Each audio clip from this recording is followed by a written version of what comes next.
Good morning, this is Doug from Vermont Hoyas, and I thought I'd take this opportunity to just take a quick look at my temporary greenhouses that I put up for the summer.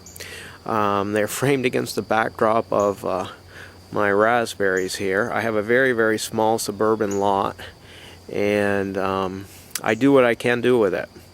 So here's one of the temporary greenhouses, and I've got another one over there. We'll take a quick look inside. This is the week I have to tear these things down and bring all the plants back inside. It's an enormous job, and every year I have to take a week off in order to pull it off. I examine every plant, check them for pests, repot if necessary, wash them, and bring them back inside the house.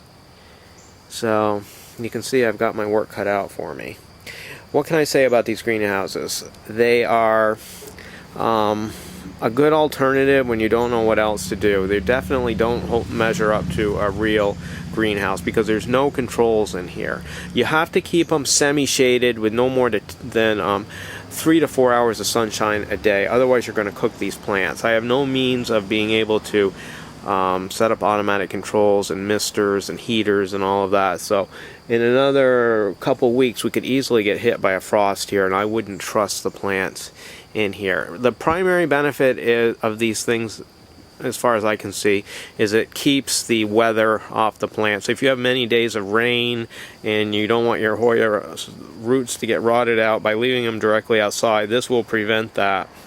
There's lots of vents on this greenhouse. You can buy them on Amazon. They're around $200. They're pretty rugged. This is like the, I guess the third year that I put this up. They hold up very well. But just keep in mind, if you do put them in the full sun, unless you're home all day long to keep misting it, you will cook your Hoyas because it will act like a solar dehydrator. Or if you happen to forget and leave all the vents closed, it's going to cook your plants in very quick order. But you can see that they did pretty well out here this summer in the semi-shade. You can see all the deciduous trees here.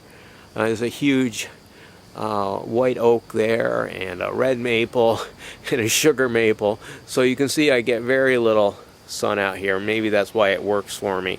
I did manage to bloom McGillivray out here with 2 huge panicles full of flowers this summer.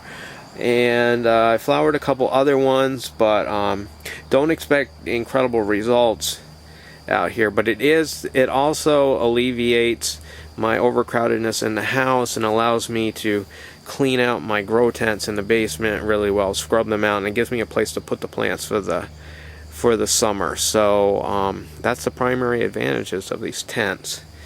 And I'll just go over to the other tent, take a quick look at that.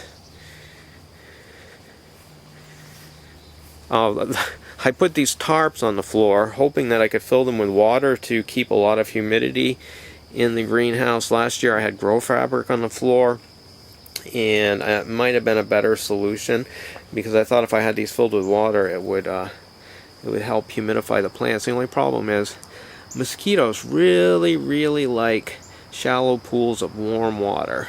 I had the biggest mosquito infestation of my life until I put down some control for them.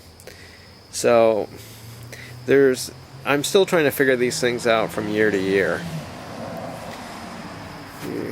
Here you see Hoya imperialis growing up to the ceiling.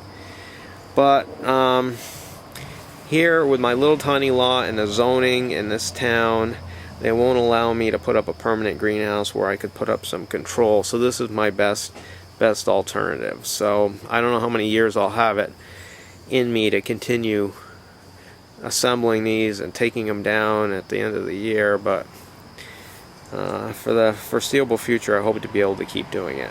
Well, that's pretty much it. I just wanted to give you a quick tour of these $200 greenhouses in case there's any of you out there that might want to try something similar, especially if you have a semi-shaded yard and you live in the north. It might work for you. Well, that's it. It's Doug from Vermont Hoyas, and I'll be back really soon with some more Hoya stuff. Thanks for watching.